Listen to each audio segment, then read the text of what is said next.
حضرت عیسیٰ علیہ السلام کے نانا کا نام حضرت عمران تھا۔ حضرت عمران کے ہاں اولاد نہیں تھی، ان کی زوجہ حضرت حنہ سلام اللہ علیہا، پیغمبروں کا خاندان ہے، پیغمبروں کی صحبت ہے، تو وہ بھی صبر شکر کر کے اللہ کی رضا پہ راضی تھی۔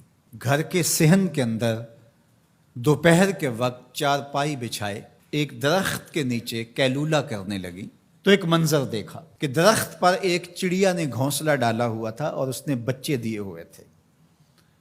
وہ کہیں سے اڑ کے جا کے دانہ اٹھا کے لاتی اور بچہ چونچ کھولتا اور ماں اس کی چونچ میں دانہ ڈال دی۔ چڑیا کے بچے کے ساتھ چڑیا کی محبت کو دیکھا تو حضرت حنہ کا دل چوٹ کھا گیا اور بارگاہ عزدی میں عرض کی، مالک تو نے جانوروں کو بھی بچے دیے ہیں اور وہ ان سے پیار کر رہے ہیں، تیرے دربار میں کیا کمی ہے اگر تو مجھے اولاد عطا کر دے۔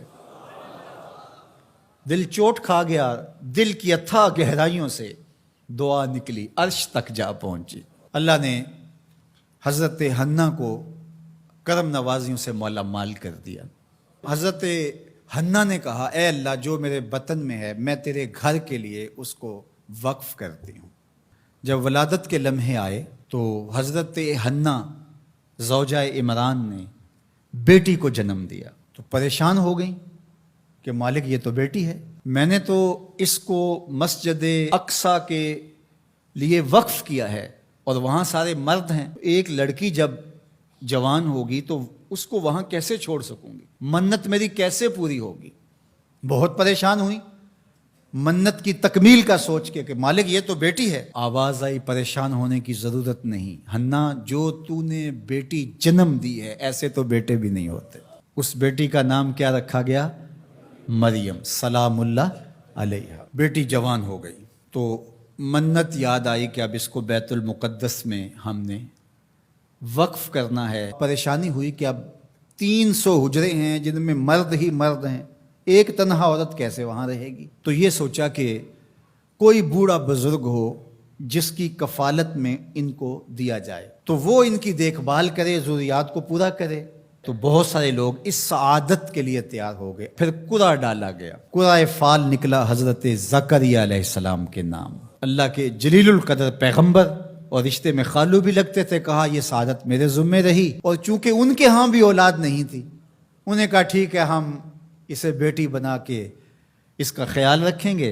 حضرت زکریا علیہ السلام نے ایک حجرہ مختص کیا حضرت مریم کے لیے اور ان کی ضروریات کو پورا کرتے، کھانا دیتے۔ جب کہیں جانا ہوتا تو حجرے کو باہر سے تالا لگا کے چلے جاتے، افطار کے وقت یا رات کو گئے ہیں تو سحری کے وقت پھر آ جاتے۔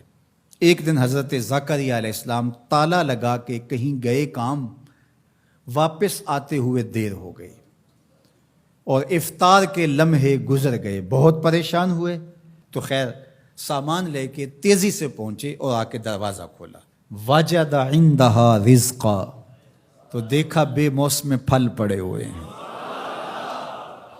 حیرت تو یہ تھی کہ پھل ہیں، دروازہ مقفل ہے، باہر سے کوئی اندر نہیں جا سکتا، اندر سے کوئی باہر نہیں آ سکتا، پھل کیسے آئے؟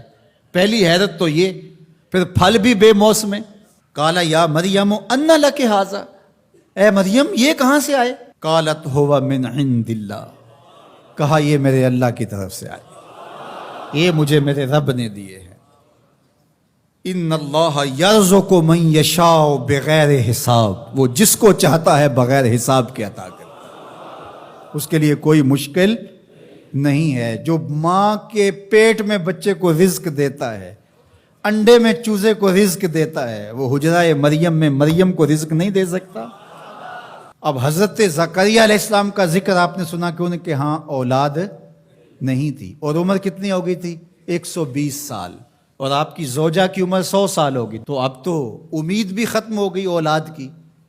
لیکن جب بے موسم پھل دیکھے نا تو اندر چھپی ہوئی امید کی موہوم سی جو چنگاری تھی وہ بھڑک اٹھی، اور حضرت زکریا نے ہاتھ پھیلا لیے، ہنالک دعا زکریا رب، مالک جب تو مریم کو بے موسم پھل دے سکتا ہے، میرے شجر عمر پر اولاد کے آنے کا موسم بیت گیا ہے، لیکن مالک کیا تو مجھے بے موسمی اولاد نہیں دے سکتا؟ حضرت زکریا وہیں کھڑے ہو کے دعا مانگنے لگے. معلوم ہوا جہاں رحمتیں اترتی دکھائی دیں وہاں دعا مانگی جاتی.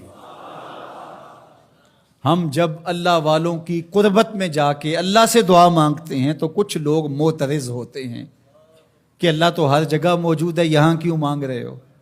مسجد اقصی پاس ہے لیکن حجرہ مریم میں اللہ کا پیغمبر دعا مانگ رہا ہے، وہاں رحمت آنکھوں سے اترتے ہوئے دیکھی. ان رحمت اللہ قریب من المحسنین، اللہ قرآن میں فرماتا ہے میری رحمت محسنین نیکوکاروں کے نیڑے ہوتی ہے. اس لیے ہم اللہ والوں کے قریب جا کے اللہ سے مانگتے ہیں، مالک تیری رحمتیں یہاں برس رہی. ہنالک دعا زکریا ربہ، وہیں کھڑے ہو کے دعا مانگنا شروع کر دی، اللہ مجھے ستھری اولاد عطا کر دے. پھر کیا ہوا کہ کہا گیا یہاں دعا کیوں مانگ رہے ہو، میرے گھر میں آؤ. کہا گیا نبی ہو کے ولیہ کے حجرے میں دعا مانگ رہے ہو، تمہیں کچھ نہیں دیا جائے گا. نہیں، سنو قرآن سنو. فنادتہ الملائکہ، فرشتے آ کے پکار کرنے لگے. کب؟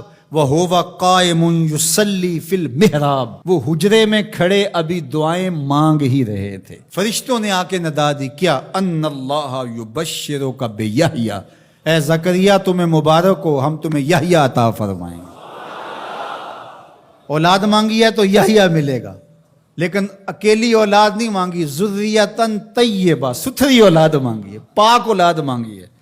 تو مصدقاً بکلمۃ من اللہ وسیداً وحصوراً ونبیاً من الصالحین، جو بیٹا دینے والے ہیں وہ کلمت اللہ کی تصدیق کرنے والا ہوگا، سردار ہوگا، عورتوں سے الگ رہنے والا ہوگا اور پیغمبر ہوگا، صالحین سے نبی ہوگا.